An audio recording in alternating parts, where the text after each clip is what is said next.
오라 우리가 여호와께로 돌아가자. 여호와께서 우리를 찢으셨으나 도로 낫게 하실 것이요 우리를 치셨으나 싸매어 주실 것입니다. 여호와께서 이틀 후에 우리를 살리시며 셋째 날에 우리를 일으키시리니 우리가 그의 앞에서 살리라. 그러므로 우리가 여호와를 알자. 힘써 여호와를 알자. 그의 나타나심은 새벽빛같이 어김없나니 비와 같이 땅을 적시는 늦은 비와 같이 우리에게 임하시리라 하니라. 에브라임아 내가 내게 어떻게 하랴. 유다야 내가 내게 어떻게 하랴. 너희의 인애가 아침 구름이나 쉬 없어지는 이슬 같도다.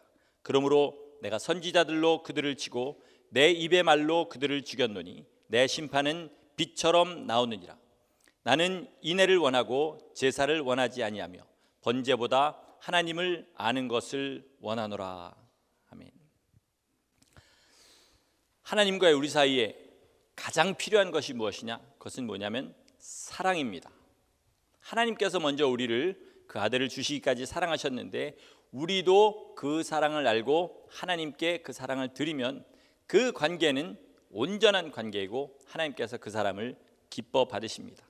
그러니까 사랑 없는 예배나 신앙생활은 하나님께는 아무런 의미가 없는 것입니다. 하나님께 의미가 없단 말은 결국 사람에게도 아무런 의미가 없는 것이죠.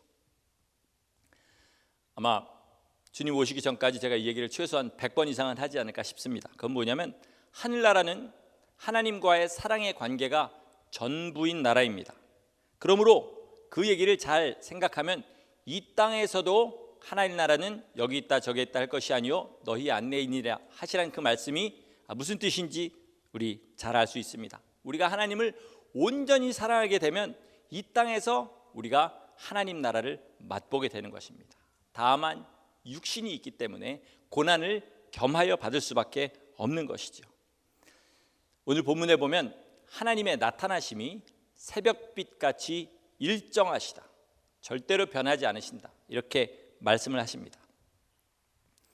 칼, 제가 집에서 집사람 도와준다 칼질하다 몇 번 빈 다음에 칼을 잘 안 쓰려고 그러는데 칼이란 것의 특성은 변하지 않습니다.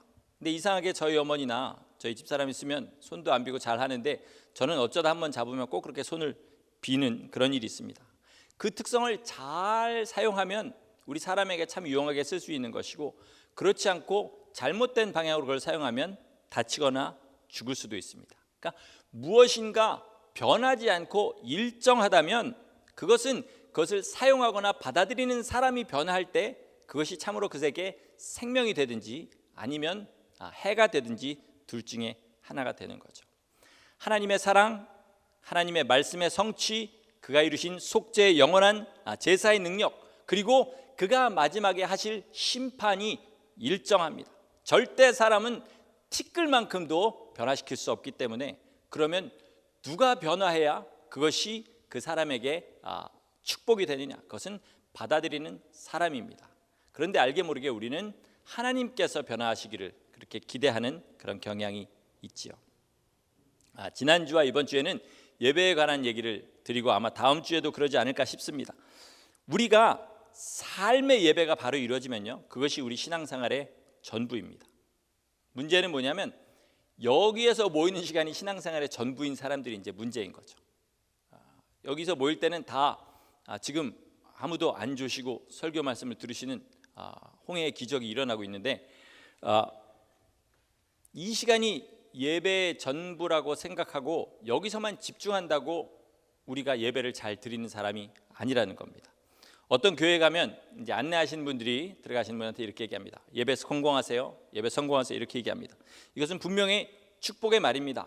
그런데 그것을 잘못 알아들어서 여기서만 예배 잘 드리고 집중하다가 나가면 그것으로 내가 하나님 앞 팔도리 다 했다라고 생각하시면 그것은 잘못된 생각입니다.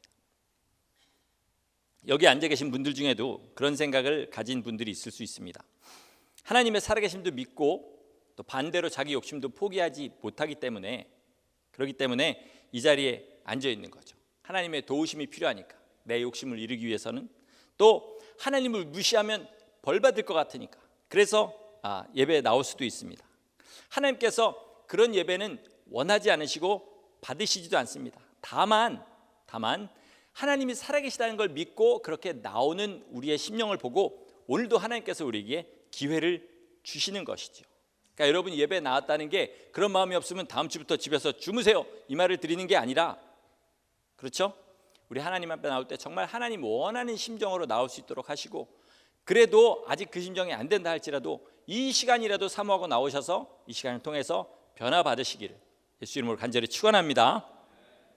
자, 본문은요, 하나님께서 원하시는 것은 인애다 이렇게 가르칩니다. 이것이 그 사람의 중심에 있어서 삶이 그것으로 말미암아 이루어지는 것을 삶의 예배, 참 예배라고 할 수 있습니다. 지난주에 영과 진리로 하나님께 예배해야 된다 이렇게 말씀을 나누었는데, 우리가 영과 진리로 하나님을 예배해야 되는 이유는 왜일까요? 하나님께서 영이시기 때문에. 그저 그 성경 구절이 그렇지 않습니까? 하나님은 영이시니 예배드리는 자가 영과 진리로 하나님께 예배할지니라 이렇게 얘기하죠. 천지 만물이요, 영이신 하나님의 뜻대로 움직여서 하나님 앞에 영광 돌립니다. 시편 18장 보면 낮은 낮에게 밤은 밤에게 지식 전하고 천지 만물이 하나님의 영광을 드러낸다 이런 얘기를 하죠. 우리도 하나님 뜻에 굴복하는 것, 다시 말해서 영이고 진리이신 그분의 뜻, 계명에 순종하는 것이 하나님 앞에 드리는 참 예배입니다. 그런데 그 안에 하나님을 향한 인애가 있어야 되는 거죠. 두려움으로 해서는 안 됩니다. 인애를 가지고 해야 됩니다. 인애라는 것은 사랑이란 말로 바꿀 수도 있는데요, 그런데 이것이 하나님을 아는 것에서 나와야 됩니다. 우리 그저 보통 사람들이 하나님 생각하면 만약에 천지를 지으신 분이 있으면 그분은 얼마나 놀라운 분일까. 이번에 지난주에도 허리케인이 왔다 가고 지난 한 달 사이에 2개나 허리케인이 미국에 왔다 갔는데 그 영상들을 보면 진짜 끔찍하더라고요.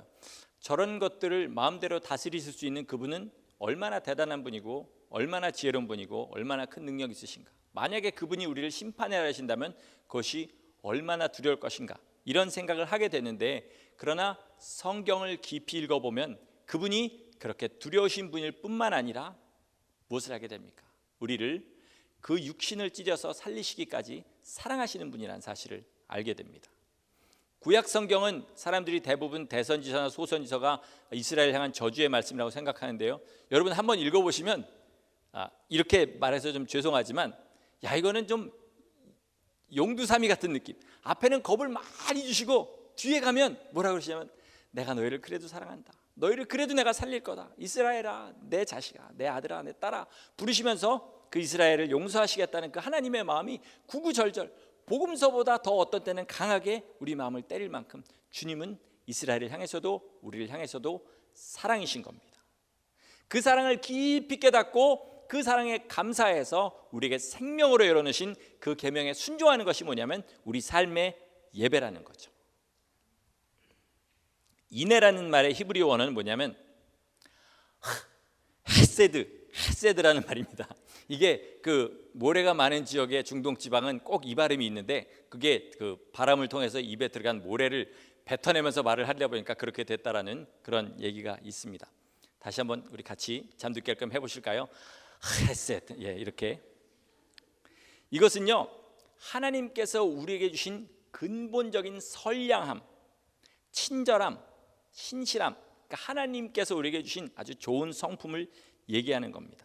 오늘 본문에서 유다나 에브라임은 쉽게 변할 수 있는 일시적인 감정으로 하나님을 향한 인애를 품었지만, 하나님이 원하시는 인애는 뭐냐면 하나님께서 우리를 향하여 품으신 그 변함없는 사랑을 우리도 하나님을 향하여 가지고 그 사랑을 사람을 향하여 가지는 것, 이것이 바로 하나님이 원하시는 인애입니다. 이게 중심에 있는 사람은요, 그 삶 전체가 하나님을 향한 예배일 수밖에 없습니다. 그렇죠? 우리 안에 있는 대로 살지 않습니까? 우리가 원하는 대로 살고 우리의 성격이 생긴 대로 다 사는데, 그런데 그 안에 가장 깊은 곳에 있는 것이 하나님을 향한 인애, 사람을 향한 인애인 사람은 그 삶이 하나님 뜻대로 하나님을 향한 제사의 예배의 삶을 살 수밖에 없는 것이죠. 예를 들어서요, 어떤 한 여성이 음식을 준비합니다. 그리고 시장에 가서 장을 봅니다. 사랑 때문에 자기 가족을 사랑하는 마음으로 장을 보는 사람은 우리 남편이 뭘 좋아하더라, 우리 아들 딸이 뭘 먹고 싶어 하더라, 이런 마음으로, 또 그리고 아무리 그래 좋아해도 요즘 너무 살이 쪄가지고 고기는 먹이면 안 되겠다, 뭐 이런 식으로 사랑으로 장을 보게 됩니다. 사람을 초대해 놓고 자기 요리 솜씨를 뽐내고 싶은 사람은 아주 좋은 조미료들, 몸에 좋건 안 좋건 신경 안 쓰고 하여튼 맛만 있는 거 잔뜩 사다가 세상 말로 때려 놓고 그리고 맛있게 음식을 만듭니다. 왜냐하면 맛있다 소리를 듣고 싶으니까. 장사를 하려고 음식을 만든 사람은 어떻게 되냐면 무조건 싼 맛에 비슷한 음식, 맛을 내는 것들을 찾게 되죠. 이것이 우리의 삶에 하나님의 계명을 따라가면서 인애가 있느냐 없느냐의 차이를 결정짓습니다. 정말로 하나님을 향한 사랑이 있다, 하나님을 향한 인애가 있다, 그러면 그분이 사랑하시는 또 그분의 자녀들과 그분이 불쌍히 여기시는 자들을 향해서 우리도 같은 마음을 품고 나를 아끼지 않고 내주는 삶을 살게 됩니다. 그런데 천국 가는 게 오로지 목적입니다. 뭐 어떻게 해야 천국 가는지는 생각 안 하고 그저 하나님 앞에 잘 보여서 나는 천국에 들어가는 게 목적입니다. 그 천국은 하나님과 나의 사랑의 관계, 이런 거 신경 쓰지 않고 하여튼 내가 이 땅에서 지금 이를 악물고 참는 모든 것을 즐기는 그런 땅입니다. 그런 사람은 하나님의 말씀을 역시 이를 악물고 그렇게 참아내면서 신앙생활을 하게 되는 거죠. 자, 종교적인 사람도 하나님의 계명을 지키고요, 바리새인처럼 하나님을 향한 인애가 있는 사람도 계명을 지키지만 이들의 마음은 전혀 다르다는 것이죠. 종교적인 사람이 계명을 지키는 목적은 하나님이 아닙니다. 바리새인들이 계명을 지키는 목적이 뭐였습니까? 그들의 권력을, 그리고 그들의 명예를, 그들의 부를 계속 움켜쥐고 있으려는 그런 목적이었습니다. 그러나 하나님을 향한 사랑이 있는 사람, 예수 그리스도께서 나를 향하여 주신 그 사랑을 깊이 받은 사람은 그런 것이 목적이 되지 않고 오직 나를 위해 그 몸을 버리신 그분을 기쁘시게 하려는 그 마음이 그 안에 가득 차게 되어 있다는 거죠. 이게 우리 삶에 가져야 되는 인애입니다. 인애가 있는 사람은요, 삶의 예배와 신앙생활이 따로 분리되지 않습니다. 하나님을 향한 인애는 반드시 사람의 관계에서도 나타나게 되어 있습니다. 그래서 그 모든 삶 전체가 다 예배가 되는 것이죠. 자, 이런 신앙생활, 즉 삶의 예배에서 반드시 나타나는 현상이 있는데요, 그것은 한마디로 표현하면 이렇습니다. 내 뜻을 꺾어서 하나님의 뜻으로 바꾸는 것입니다. 다시 한번 같이 얘기해 보겠습니다. 시작. 내 뜻을 꺾어서 하나님의 뜻으로 바꾸는 것입니다. 이것이 날마다 있어야 됩니다. 여기 있는 사람들은요, 다 신앙의 시작점도 다르고 지금 서 있는 자리도 다릅니다. 그러나 어디에서 시작했건 지금 어디에 있건 간에 오늘도 내 삶에서는 끊임없이 내 안에서 나오는 뜻을 꺾어서 하나님의 계명을 통한 하나님의 뜻으로 바꾸는 것이 있어야 내 삶이 예배가 되는 겁니다. 그렇죠. 날마다 되는 거, 예를 들어서 제가 저 담배 안 핍니다. 담배 안 피는 거 하나님 앞에, 하나님 이걸 예배, 삶의 예배로 받아주시옵소서. 하나님은 무슨 소리냐, 그죠? 제가 술 안 마십니다. 이런 거 가지고 주님께서 그러지 않습니다. 그런데 담배 꼴초였던 사람이, 또 술, 알코올 중독적인 사람이 손을 부들부들 떨어가면서 하나님께서 이것을 기뻐하시지 않기 때문에, 물론 담배 피고 술 마신다고 지옥 간다는 얘기 드리는 건 아닙니다. 그러나 기뻐하시지 않기 때문에 나 이것 하지 않겠다라고 하루하루 그렇게 버텨나가면서 주님 앞에 나가는 것은 하나님께서 그것을 삶의 예배로 받으실 수 있다는 겁니다. 그러나 이제 그것이 그 삶에 정착되면 또 거기에서 하나하나 꺾어서 드리는 것이 있어야 된다는 거죠. 그런 의미에서 신앙생활은 태권도 단증 따는 거하고는 분명히 다릅니다. 태권도 1단 되고 2단 되고 3단 되면 그 앞에 뭐가 붙냐면 공인 1단, 공인 2단, 공인 3단 이렇게 붙습니다. 그래서 그 사람은 공인 3단 다음에 평생 태권도를 안 해도 공인 3단 자격증을 계속 가지고 있을 수 있습니다. 그러나 신앙생활은 보장된 경지라는 것이 없습니다. 내가 아무리 남들보다 앞에 있다 할지라도 지금도 부활의 표대를 향하여 전진하지 않는다면, 다시 말해서 제가 방금 말씀드린 대로 내 뜻을 꺾어서 하나님의 뜻으로 바꾸는 것이 오늘 내 삶에 없다면 그 사람은 뒤로 물러나는 사람이고, 오직 의인은 믿음으로 말미암아 살리라, 내가 뒤로 물러간 사람은 내 마음이 기뻐하지 아니라 하신 대로 그런 사람은 삶의 예배를 그날만큼은 주님 앞에 드리지 못하는 거죠. 여러분, 이 중에 어떤 분은요, 제가 아까 설명한 대로 태어난 환경이 거룩합니다. 목사님 가정에서 태어날 수도 있고 부모님이 신앙을 아주 독실한 신앙을 가진 분 밑에 태어날 수 있어서 죄와 싸우기가 남보다 쉬울 수도 있습니다. 어떤 사람은 너무 죄된 환경 가운데 살아서 날마다 이 죄와 싸우는 게 정말로 힘들고 어렵습니다. 그러나 이 사람은 이 사람대로, 또 다른 사람은 다른 사람대로 그 삶에서 자기 처한 자리에서 죄와 싸우는 것이 있어야 하나님께서 그 삶을 예배로 받으신다는 겁니다. 제가 재밌게 날마다 드리는 말씀이 있었죠. 제가 예전에 아는 형님 한 분이 날마다 그렇게 자랑했습니다. 나는 술은 정말 하루에 3병씩 먹지만 담배는 안 펴. 나 교회 집사야. 이렇게 자랑합니다. 이런 것들이 우리 가운데 있을 수 있다는 것을 분명히 아셔야 됩니다. 나는 주일 성수에, 심지어 수요 급여도 나와, 그리고 새벽 기도도 나와. 그러니까 난 저 사람보다 나라고 생각하지만, 그러나 그 삶에서 그래도 나는 저 사람 미워. 그래도 나는 이것만큼은 못해. 하나님 앞에 그렇게 자꾸 담을 쌓는 것이 있으면 그것을 오늘도 부시는 것이 뭐냐면 내 삶의 예배라는 것이죠. 그래서 새벽에 나올 때도 주님 오늘도 나 그거 이기게 도와주세요. 날마다 이길 때까지 주님 앞에 울며 불며 기도하는 겁니다. 그러라고 새벽 기도가 있는 것이죠. 하나님께서 창조하신 세계를 이렇게 보면요, 저 요즘 이제 그 창조론자들 하는 그 과학 그런 것에 조금 약간 관심이 있어서 이렇게 읽어봅니다. 그러면 그 진화론자, 그리고 무슨 지구의 나이가 45억 년이 돼가지고 뭐 이게 이렇게 됐다고 하는 그런 엔타이크리스트, 그 에이티스트 사이언티스트들을 보면 그 사람들의 얘기가 그렇게 과학적이지 아니라는 사실을 알게 됩니다. 우주가 미세 조정됐다는 얘기 들어보신 적 있습니까? 미세 조정.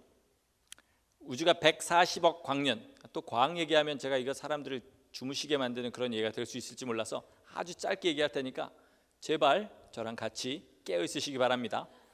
140억 광년의 거리에 1인치 단위의 자를 쭉 늘어놓습니다.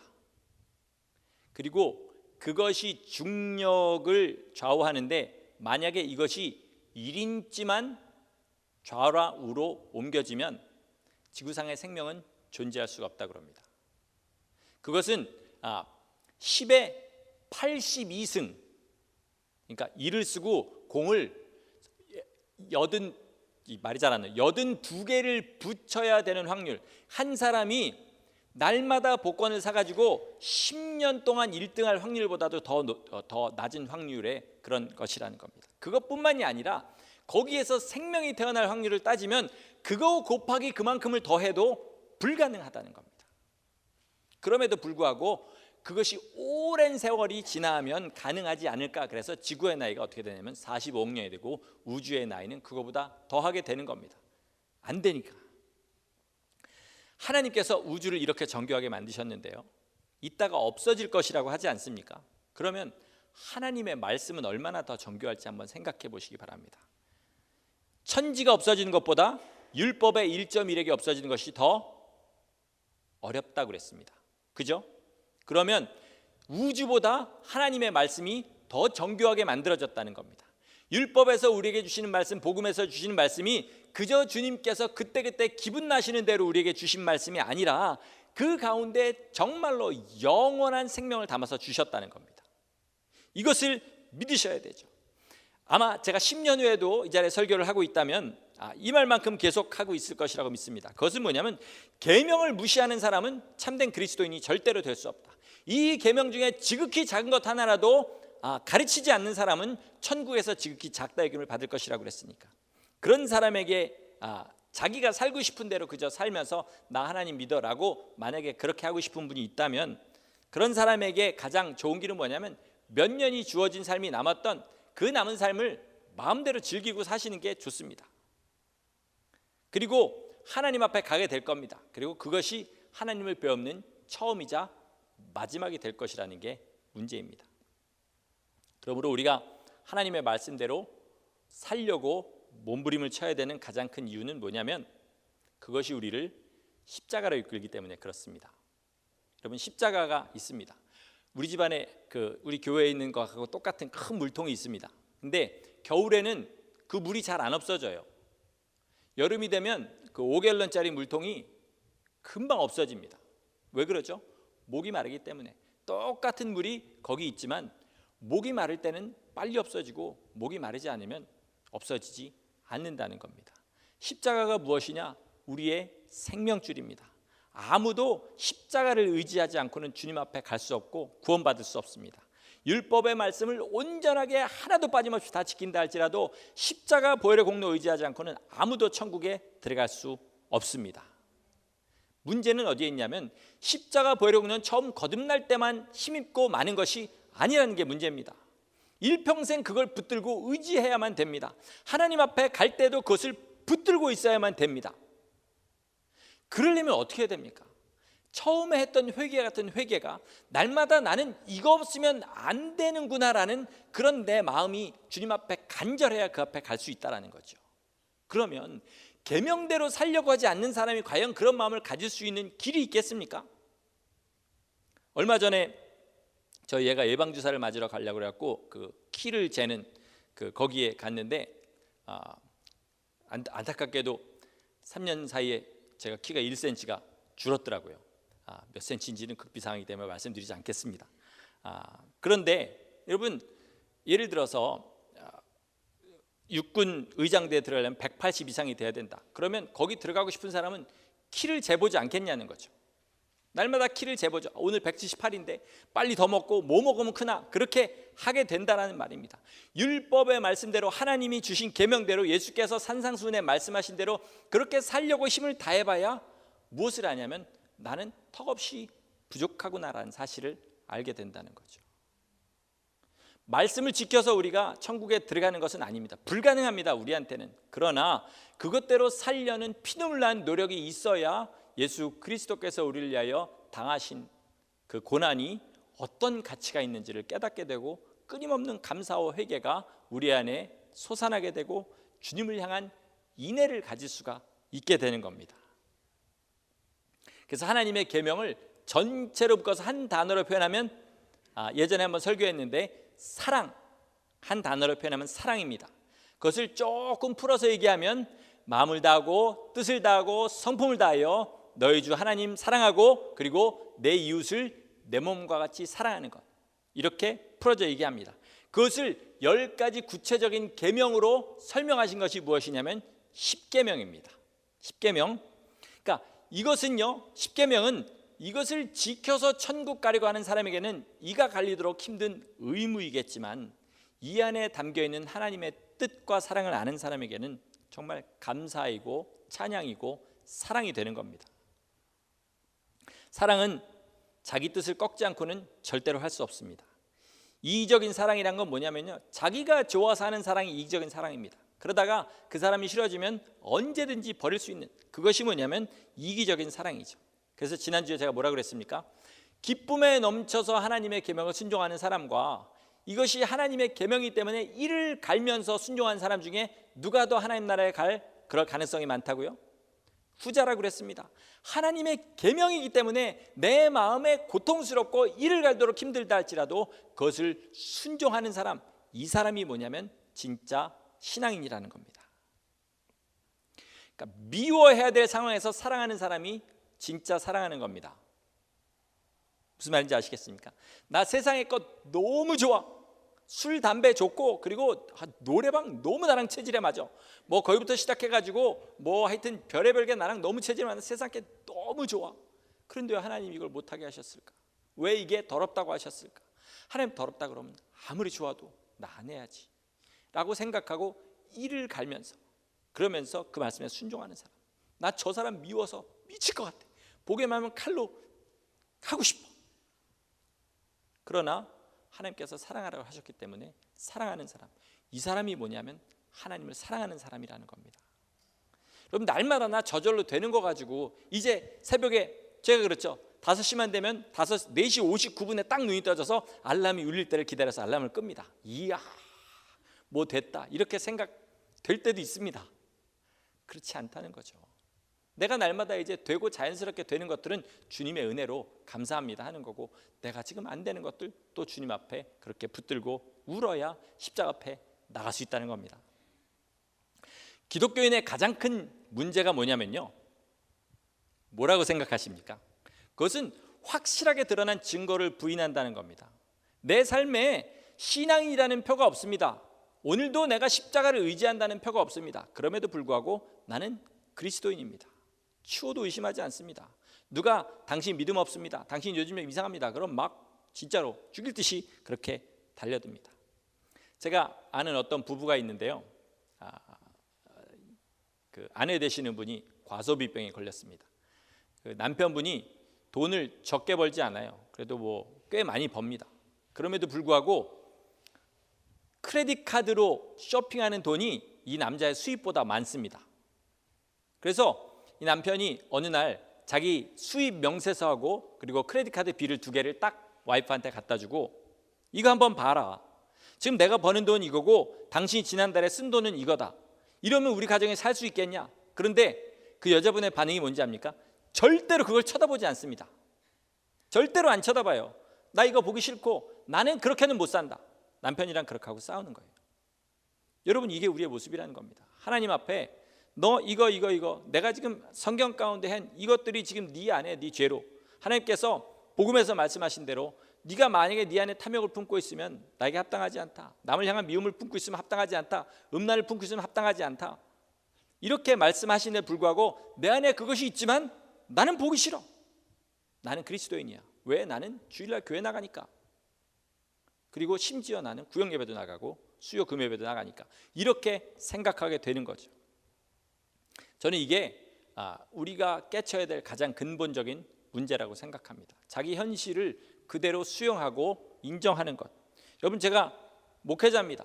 목회자죠. 하나님의 종으로 부름받아서 주님께서 맡겨주신 영혼들을 주님 앞으로 인도하는 그런 직분을 받았습니다. 당연히 여러분보다 제가 믿음이 뛰어나야 되는 게, 그죠? 성경에서 요구하는 겁니다. 그러나 애석하게도 제가 스스로 제 믿음이 여러분보다 못할 때를 발견합니다. 제일 막 속에서 이를 갈 정도로 싫을 때는 저희 집사람이 그걸 지적할 때입니다. 맞으니까 이를 가는 거죠, 그죠? 틀리면 제가 왜 이를 갈겠습니까? 맞으니까 이를 갈죠. 왜 유대인들이 스데반을 돌로 쳐서 죽였겠습니까? 스데반이 하는 말이 맞으니까 이를 가는 거죠. 그럼에도 불구하고 저는 인정하기는 싫지요. 그래서 그만해라. 그리고 방에 혼자 들어가서 곰곰이 생각합니다. 그래도 저한테 하나님 맡겨주신 영혼들이 있기 때문에 나 저 말을 듣고 그냥 모른 척은 할 수 없으니까 기도해보고, 그리고 결국은 맞다고 인정할 수밖에 없습니다. 이게 여러분 삶에도 있어야 된다는 얘기입니다. 뭐 누가 뭐라 그러면 그땐 싸우시더라도 뒤에 가서 꼭 생각해 보세요. 그 사람 벼락 맞아 죽어버렸으면 좋겠다, 이런 생각하지 마시고 하나님께서 저 사람을 통해서 내게 벼락을 치시는구나, 이렇게 생각하셔야 된다는 거죠.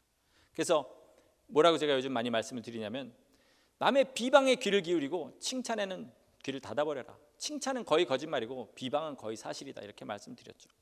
그것에 마음을 여시라는 거죠.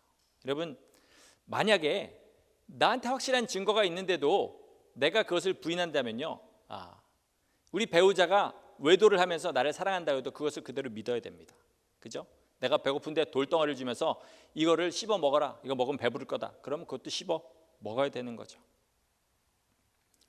하나님을 향한 사랑은요, 우리 10계명을 간단하게 말씀드리면서 마치겠습니다. 그 삶에서 하나님을 향한 마음이 다른 신들을 섬기게 하는 것을 다 제거해 버려야 됩니다. 이 시대의 신은 뭐죠? 만몬입니다. 물질입니다. 재물을 하나님보다 사랑하는 것 제거해 버리지 않으면 절대로 하나님을 기쁘시게 할 수 없습니다. 세 번째 계명이 뭡니까? 안식일을 거룩하게 지켜라. 안식일을 거룩하게 지키라는 말씀은요, 주일날 교회에 나오라는 얘기보다는 훨씬 더 큰 의미가 있는데, 우리 신약시대 사람에게는 주께서 뭐냐면 안식일이 사람을 거룩하게 하는 것이 아니라 인자가 안식일의 주인이다, 이렇게 얘기하셨습니다. 이 말을 좀 확대해서 해석하면 거룩한 사람은 나머지 6날도 거룩하게 만들 수 있다는 말입니다. 우리가 주의 날을 통해서 거룩함을 입었으면 나머지 날들도 주님 앞에 거룩하게 살아가는 것, 오늘의 주제인 삶의 예배를 드려가는 것이죠. 그래서 우리 안에 거룩함이 있으면 우리 안식일뿐만 아니라, 원래 안식일은 토요일이죠. 다른 모든 날들을 주님의 날들로 바꿔가는 그런 삶을 살 수 있는 거죠.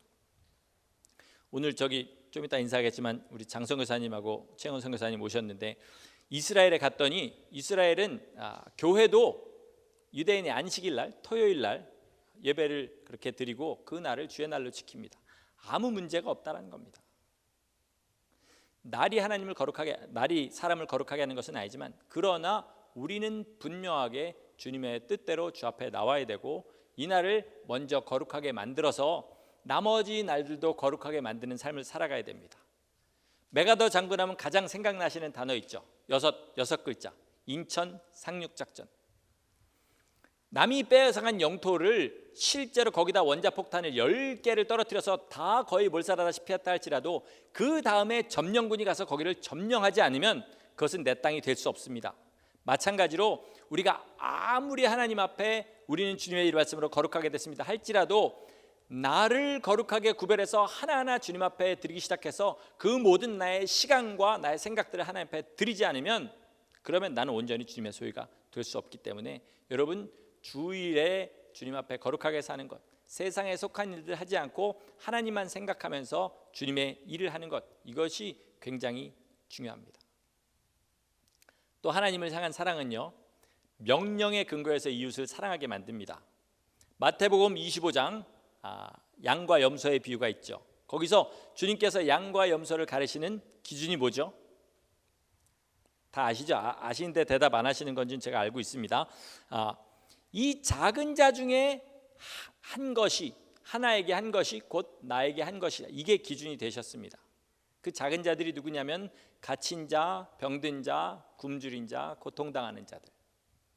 이런 사람들에게 네가 베푼 것이 곧 나에게 한 것이다. 주님께서 이렇게 얘기하십니다. 형제가 굶고 있는데 자기 물질을 사용해서 그 굶주림을 해결해 주지 않는 사람은 절대로 양이 될 수 없고 반드시 염소의 무리에 들어갑니다. 안 봤다면 모르지만 보고서 그렇게 한다면 그렇다는 겁니다. 강도 만난 사람을 피해간 사람들이 처음엔 제사장이었고 그 다음엔 레위인이었습니다. 그들은 분명히 제사를 핑계로 나 지금 가가지고 제사 지내야 돼 라는 핑계로 그를 피해갔을 겁니다. 여러분 이 시간에 우리가 아무리 열심을 다해 예배하는 모습을 보인다 할지라도 그 안에 하나님을 향한 그리고 사람을 향한 인애가 없어서 정말 사람을 향해서도 냉정하기가 얼음장 같고 자기 것을 챙기기가 정말 샤일록 같은 그런 구두쇠 같은 사람이 된다면 그 사람은 이 제사장과 레위인과 다를 바가 없는 그런 사람이 되는 거죠. 거듭 말씀드립니다. 예배는 이 자리에서 드리는 것이 아니라 우리의 삶에서 드리는 겁니다. 자기의 뜻을 꺾어서 하나님 앞에 드리고 하나님의 뜻을 순종하는 것이 참 예배입니다. 그런 사람들이 모여서 함께 하나님을 높이고 주님의 은혜를 찬양하고 그리고 예수님의 이름으로 기도해서 응답받고 이런 것이 뭐냐면 이 자리인 겁니다. 즉 이 자리는 축제의 자리고 하나님께서 우리에게 주시는 새 생명이 또 우리가 삶에서 하나님 앞에 드리는 삶의 예물이 하나님 앞에 드려지는 그런 자리라는 겁니다. 주님께서 우리에게 주신 마지막 계명이 뭡니까? 요한복음 15장에 서로 대답 한 번만 들었으면 정말 좋겠습니다. 서로 사랑하라. 서로 사랑하라. 하나님 사랑 안에서 서로 사랑하는 것이 삶의 예배입니다. 그것이 영과 진리로 드리는 예배고요. 하나님께 상달되는 예배입니다. 우리가 서로 사랑하면 하나님의 사랑이 너희 안에 거하신다. 이렇게 얘기하십니다. 사랑에는 어떤 조건도 없습니다. 만약에 나를 괴롭힌 사람이라고 해서 미워한다면 그것은 나도 하나님을 괴롭게 할 때는 저를 미워하시라고 주님 앞에 선포하는 것과 같습니다. 내가 대접을 받기를 바라는 대로 남을 대접하라. 이게 무슨 말이냐면 하나님께서 너를 대접하시기를 바라는 대로 남에게 대접해라 이런 말입니다. 자, 내가 하나님 앞에 불쌍히 여기심을 받고 싶으니 그럼 어떻게 해야 됩니까? 어떻게 하면 되죠?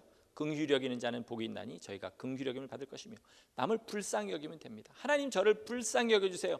100번 기도하는 것보다 남을 불쌍히 여기는 것이 하나님으로 하여금 우리를 불쌍하게 여기시게 하는 그런 것이 된다는 거죠. 네가 악할지라도 네가 비록 죄인일지라도 하나님 앞에 용서받고 싶니? 그럼 어떻게 해야 됩니까? 누군가 너에게 정말 악하게 한 것을 용서해라. 그러면 네 죄를 내가 용서해 주겠다. 이게 복음입니다. 네 삶에 필요한 것들 내가 공급해 주기를 원하니? 그러면 너도 남의 필요한 것을 공급해 주는 삶을 살아라. 그럼 네 주머니가 마르지 않고 네 창고가 네 쓸 것으로 그렇게 가득 차게 해주겠다. 네가 땅에서 잘되고 장수하고 싶니? 부모에게 순종해라. 왜냐하면 여러분 자식이 속삭이는데 행복하신 분이 있습니까? 없지요. 그러면 우리도 부모에게 순종하고 부모에게 잘하면 부모님이 행복을 느끼시면 우리도 그 나이 되면 부모님이 받으신 그 행복을 받게끔 주님께서 해주시겠다는 겁니다. 평상시에 나라면 절대로 할 수 없는 것, 이것들을 주님의 말씀에 의거해서 꺾어서 주 앞에 드리는 것, 이게 삶의 예배입니다. 오직 하나님을 향한 사랑에서 시작돼야 되고, 이 사랑은 우리가 먼저 시작할 수 없고 하나님께서 시작하신 것을 깊이 받아서 깨닫는 데서만 생기는 것입니다. 가장 가까운 사람에게 이것을 먼저 시작하시기 바랍니다. 가장 가까운 사람에게, 사람마다 다 다르겠죠. 결혼하신 분들은 배우자한테 먼저 시작하시기 바랍니다. 이거 맘만 먹으면 쉬울 것 같아도요, 세상에서 제일 어렵습니다. 배우자한테 시작하면 이게 불가능한 일이구나라는 것을 정말 반나절이 가기 전에 분명하게 깨닫습니다. 특별히 지금 이 말씀을 듣고 상대방이 나한테 그렇게 해주기를 원하시는 분들은 아예 처음부터 잘못된 거니까 마음을 바꿔서 내가 배우자한테 그렇게 해주겠다, 그렇게 마음을 먹으시기 바랍니다. 자녀를 사랑하지 않습니까? 자녀에게 그렇게 하는 건 되게 쉬울 것 같죠? 한번 마음 먹고 해보시기 바랍니다. 바로 자녀가 원수로 변합니다. 그렇게 어렵다는 거죠. 그러니 친구나 직장 동료에게 그렇게 하는 것은 얼마나 어렵겠습니까? 그렇기 때문에 그것이 향내나는 제물로 하나님 앞에 올려지게 되는 겁니다. 마지막으로 부탁드릴 것은 지레 겁먹고 포기하지 마시라는 겁니다. 주님께서 제사를 명하실 때요, 어떤 사람에게는 양 2마리에 소 1마리 가져 나오라 이렇게 얘기하십니다. 어떤 사람에게는 염소 1마리 들고 나와라, 어떤 사람에게는 비둘기 2마리, 어떤 사람에게는 곡식 가루 들고 나와라 이렇게 얘기하시죠. 근데 그 제사의 효력이 다 다르냐? 아니고 똑같습니다. 여러분이 지금 처한 그 자리에서 내가 할 수 있는 것들을 하나님 앞에 하나하나 드리기 시작하시면 하나님께서 그것을 기뻐 받으십니다. 그러므로 우리는 지레 겁먹을 필요가 절대로 없는 겁니다. 제가 주일을 거룩하게 지키는 것은 하나님을 감동시키지 못합니다. 그러나 여지껏 주님의 날을 거룩하게 지키지 못했던 사람이 이를 악물고 그렇게 하려고 그런 것은 하나님을 감동시켜 드린다는 겁니다. 그러나 1년 지나고 2년 지나면 또 주님께서 원하시는 것이 있겠죠. 그러므로 믿음의 수준에 따라 하나님께 나가는 방법도 다르고 형제를 사랑하는 방법도 다를 수 있습니다. 중요한 거는 그 안에 하나님을 향한 인애가 있느냐 없느냐, 이것일 뿐입니다. 그 사랑은 끊임없이 사람을 변하게 할 것이고 그 삶을 우리 주님 앞에 다 드리게 할 겁니다. 여러분, 하나님 안에 있는 사랑 깊이 깨닫고 나도 그 사랑 가지고 날마다 삶의 예배로 주님 앞에 나가시는 복된 주님의 자녀들 되시기를 예수 이름으로 간절히 축원합니다. 아멘. 기도하시겠습니다.